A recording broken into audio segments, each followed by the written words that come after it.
It is Tuesday, October 4th, 2011. I'm Alex Jones, your host. This is InfoWars Nightly News here at PRISONPLANET.tv and InfoWarsNews.com, the true cutting edge in the exploding alternative grassroots media that is supplanting the globalist Federal Reserve-funded corporate horror media of CNN, MSNBC, and Fox News.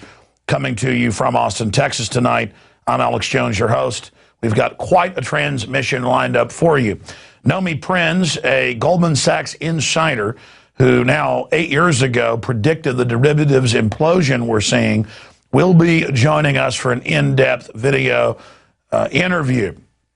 Also, we've had Rob Jacobson on the ground in New York reporting to us on what exactly is really going on with Occupy Wall Street and who's behind it. And we're going to look at Hank Williams Jr. Hank Williams Jr., of course, has now been fired of being the intro entertainment for Monday Night Football for 20 years because he supposedly compared Obama to Hitler. But if you actually watch the 30 seconds of video, that's not really what he did at all. It's okay to bash one party or the other for the establishment, but they don't like it when you decry the entire system, and that's what Hank Williams Jr. did. We're going to be analyzing that coming up. The first thing I want to get to, though, is Rick Perry. Kurt Nimmo has an article breaking down the video that we're about to play. Rick Perry calls for sending U.S. troops to fight Mexico's drug cartels inside Mexico. We're not talking about troops on the border that's constitutional. No, we're talking about troops going into Mexico. This has happened several times in our history. It normally results with Mexico losing part of its geography, and we certainly don't want Mexico to be the 51st state. Let's go ahead and go to that clip. That we were able to stop the drug cartels in Colombia was with a coordinated effort. It may require our military in Mexico working in concert with them to kill these drug cartels and to keep them off of our border and to destroy their networks. I don't have words to describe how dangerous that is. Homeland Security for a long time has been wanting to invade Mexico. Let me break down something here for you, and this ties into Fast and Furious we're going to cover here in a moment. Celia Castillo, who was the top DEA agent in Latin America for more than a decade, former Border Patrol agent, you name it, in his own right. He told me 6 years ago on air, and those interviews are on YouTube, they're on PrisonPlanet.tv. He was part of Kevin Booth's American Drug War documentary that aired on Showtime and was award-winning. In fact, I brought Celly to town to be part of that documentary as a consultant. He worked with Gary Webb, the Pulitzer Prize winner, on CIA drug trafficking into the U.S.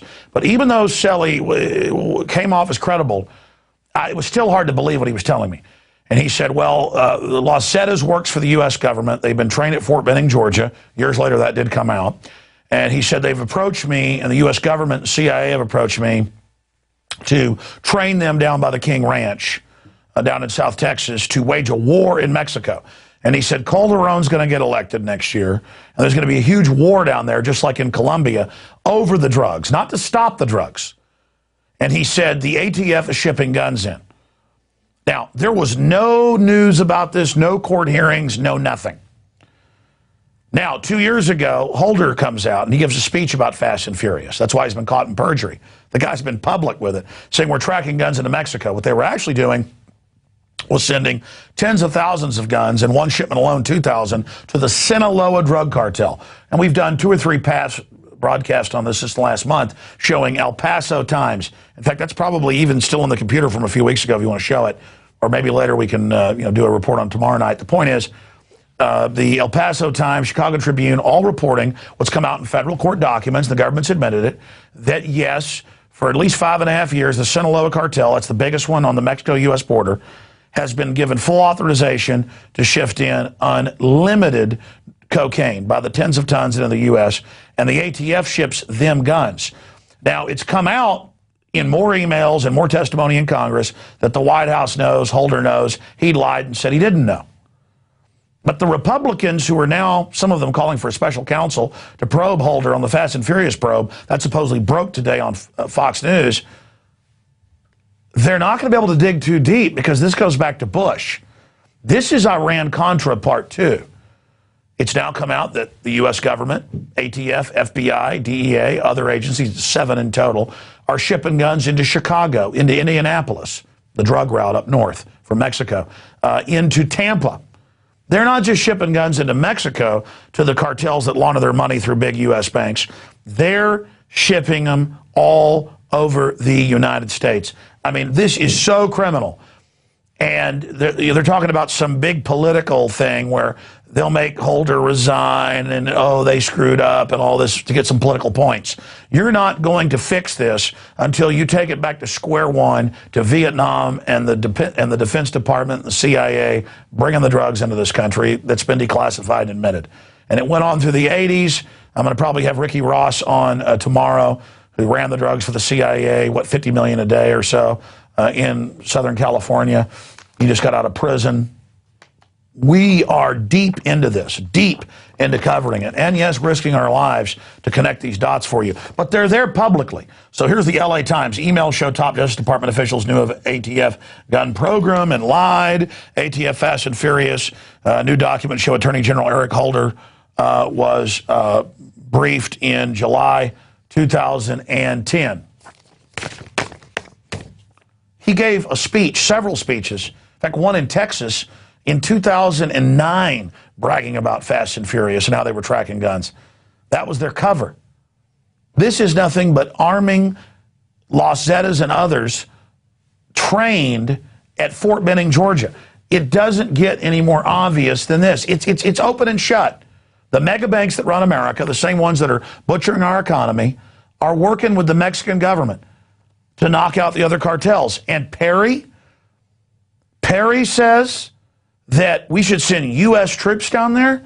There's different cells of different cartels in every police department, in every state police department in Mexico, in the military. There's 5 different cartels represented, and they're all fighting each other. And these people are about as violent and vicious and ready to die as anybody in the world.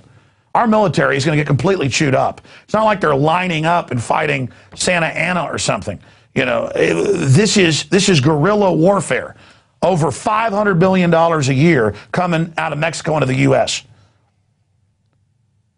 And Rick Perry says, go down there and kill the cartels. You want truck bombs here in America? You want kidnappings? You want mass shootings? You want newspaper reporters being killed and hung from bridges every day? Let this drug war continue. Decriminalize all of this garbage.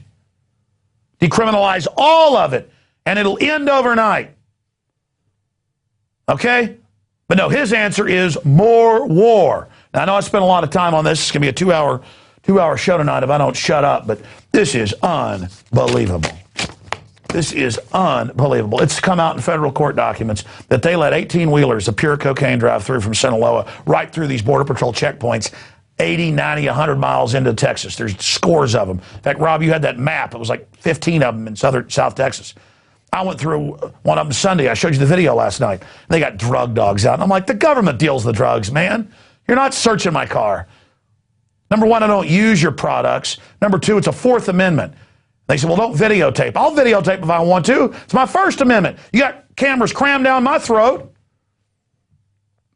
All right, I'm going to settle down. I've only gotten into one news story now. Good Lord. Let's go ahead and get into Honduras. Paul Watson reported last week on what even the New York Times admitted, but they said, oh, it's all right. It's for the earth.